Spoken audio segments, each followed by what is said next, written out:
Hello बच्चों, क्या हाल चाल? सब बढ़िया होगा मेरे ख्याल से। सबको बढ़िया भी होना चाहिए क्योंकि आपका जो एग्ज़ाम होने वाला है कब सर? 2 मार्च को आपके लिए एडमिट कार्ड भी आ चुका है। एडमिट कार्ड भी आ चुका है आपका, है ना? याद रखना, आपका एडमिट कार्ड आ चुका है। आपका जो एग्ज़ाम होगा 2 मार्च को क्लास 8, है ना? क्लास 8 का जो 2 मार्च को एग्ज़ाम होने वाला है उसके लिए आप बिल्कुल तैयार हो जाओ। आपका मैथ, मैंने लगभग साइंस के 200 क्वेश्चन करवा चुका हूँ मैं इस अपने चैनल में। उसमें से बाहर तो नहीं आएंगे। ओके, साइंस में जो 50 सवाल आने वाले हैं आपको, यह 200 एमसीक्यू कर लो, उससे बाहर आप कहीं देखने को नहीं मिल जाएंगे। ओके, मैंने पूरी वीडियो अपलोड कर रखी है। अब मैं लेके आया हूँ हिंदी का। किसका? हिंदी का। अभी कुछ देरी के अंदर या कल या परसों 200 क्वेश्चंस आएंगे सामाजिक विज्ञान के। ओके, तो चलो इसके साथ ही वीडियो को चालू करते हैं। आज हिंदी का पेपर होने वाला है, मॉडल पेपर हिंदी का। याद रखना किस पैटर्न में तुम्हारे क्वेश्चन पूछे जाएंगे, उस पैटर्न को मैं बताऊंगा। इस पैटर्न के अलावा और कोई पैटर्न से आपको सवाल देखने को नहीं मिलेंगे। बहुत ही इजी सवाल आते हैं हिंदी में, बहुत ही इजी। तो चलो टाइम पास नहीं करते, सीधे सवाल की ओर जाते हैं। सवाल को यहाँ तुमको पढ़ना है और जवाब देना है ना? सवाल को पढ़ना है और क्या करना है? जवाब देना है।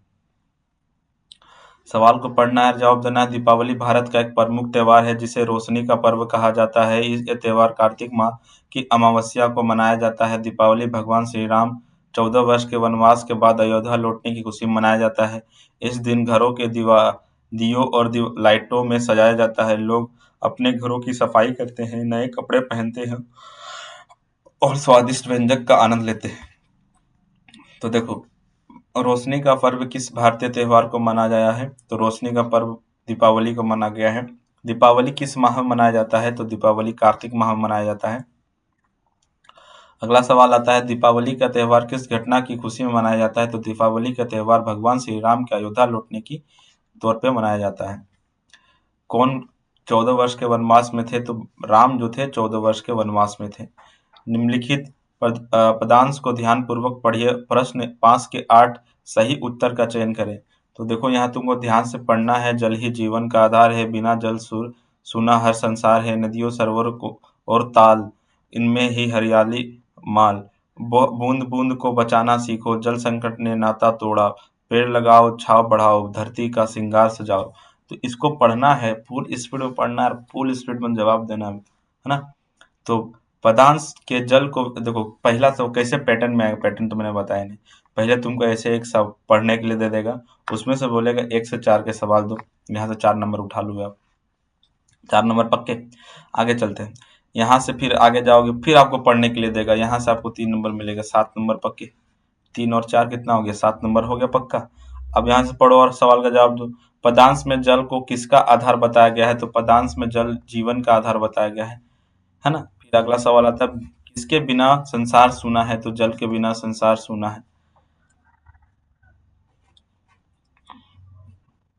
अगला सवाल है, जल संकट से बचाने के लिए क्या करना चाहिए? तो बूंद बूंद जल को बचाना चाहिए, बूंद बूंद जल को बचाना चाहिए।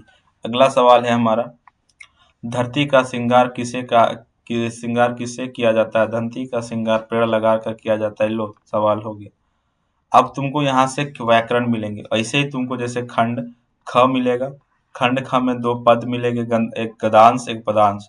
वो दोनों को पढ़ोगे, वहां से 8 नंबर आराम से उठा लोगे। ओके, यू उठा लोगे 8 नंबर।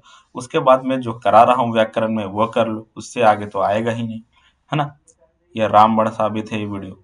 राजपूत, राजपुत्र में कौन सा समास है? तो राजपूत में जो है तत्पुरुष समास है। कौन सा पुरुष है? तत्पुरुष।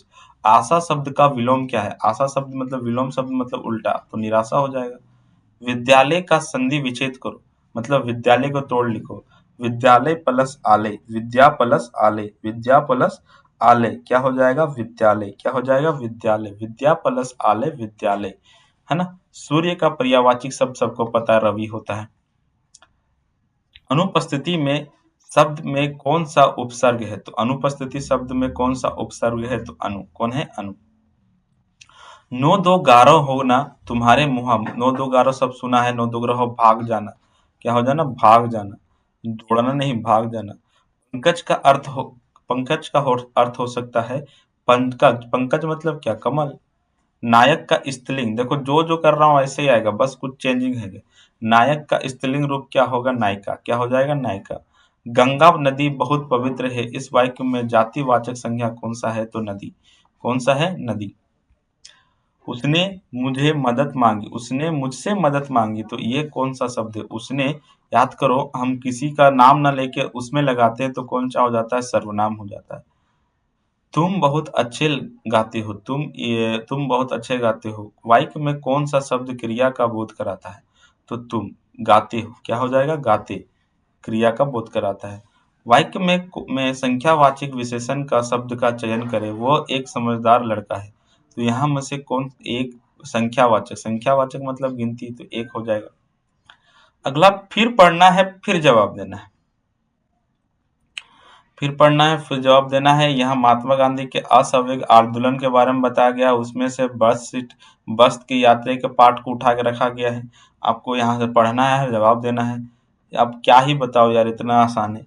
उपरोक्त गद्यांश में गांधी जी किस आंदोलन का बात कर रहे होंगे? तो सविनय आवेग आंदोलन का बात कर रहे होंगे। प्रस्तुत गद्यांश किस पाठ से लिया गया? तभी बताया, बस की यात्रा से लिया गया है। गद्यांश में सीट और बॉडी के असहयोग से संकेत मिलता है, तो दोनों के बीच का तालमेल, कभी सीट आगे निकल जाएगा, कभी हम निकल जाएंगे, ऐसा लगता है। गद्यांश में 8-10 मील चलने पर किसका उल्लेखन किया गया है? तो रास्ते के भेदभाव मिट गए। उसके बाद महसूस होना बंद हो गया कि सीट में बैठे या सीट हम पे बैठा, महसूस होना बंद हो गया। अब फिर पढ़ो फिर जवाब दो यार। देखो ये क्या है?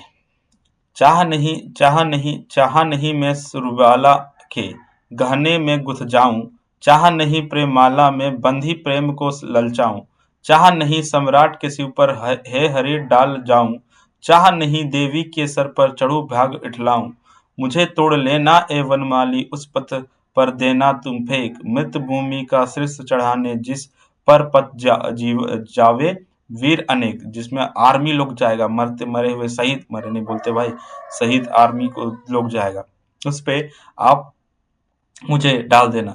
मृत्यु नहीं बोला जाता है, शहीद बोला जाता है। कोई हमारे देश के लिए शहीद हुआ है, वैसे नहीं बोलते हम लोग, गलती से हो गया, निकल गया। प्रस्तुत कविता के कवि कौन थे? तो प्रस्तुत कविता के कवि कौन थे? माखन लाल चतुर्वेदी थे। माखन लाल चतुर्वेदी थे। उस पथ में देना तुम फेंक, मैं कवि की पथ की बात कर रहा हूँ। किस कवि की पथ की बात कर रहा है? वीर। वीर के पथों की बात हो रहा है, जिस वीर में वीर जाएंगे उस पथ में आप मुझे फेंक देना। जिस पथ पर जावे वीर अनेक से कवि किस पथ के उल्लेख कर रहे हैं? शहीदों के पथ की। किसकी? शहीदों की पथ की। प्रस्तुत कविता का मूल भाव क्या है? प्रस्तुत कविता में मूल्य भाव है मृत्यभूमि मतलब अपनी मातृभूमि की सेवा। अब यहाँ से तुम्हारे बुक से सवाल आ रहा भाई, वो भी इजी।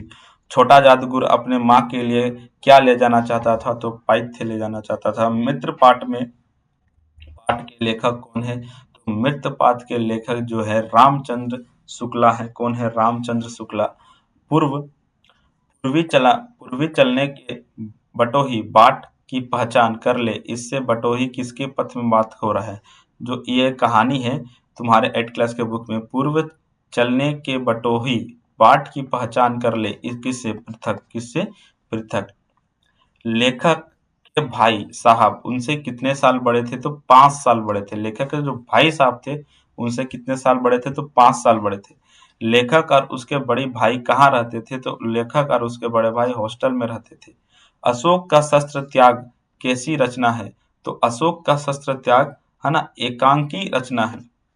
सम्राट अशोक ने किस राज्य पर चढ़ाई की थी? सम्राट अशोक ने कलिंग में चढ़ाई की थी। किसमें चढ़ाई की थी? कलिंग में। किसमें? कलिंग में। कलिंग महाराज की कन्या का क्या नाम था? कलिंग के महाराज के कन्या का क्या नाम था? पद्मा। अमरूद का पेड़ के लेखक की माँ कहाँ के जेल में थी? अमरूद का जो पेड़ है कहानी, उसकी जो लेखक की माँ थी वो किस जेल में रहती थी? तो अजमेर में। अमरूद के पेड़ में फूल आने की बात किसने बताई थी? तो मधु ने बताई थी। किसने बताई थी? मधु ने। क्या निराश हुआ जाए पाठ के लेखक कौन थे? क्या निराश हुए जाए पाठ के लेखक कौन थे? हाजरी प्रसाद द्विवेदी थे। हाजरी प्रसाद द्विवेदी थे। क्या निराश हुए जाए पाठ में बस कंडक्टर साइकिल से कहाँ चला गया? वह दूसरी बस लाने गया था। वो कहाँ चला गया था? दूसरे बस लाने गया था। रामचरितमानस के रचयिता कौन थे?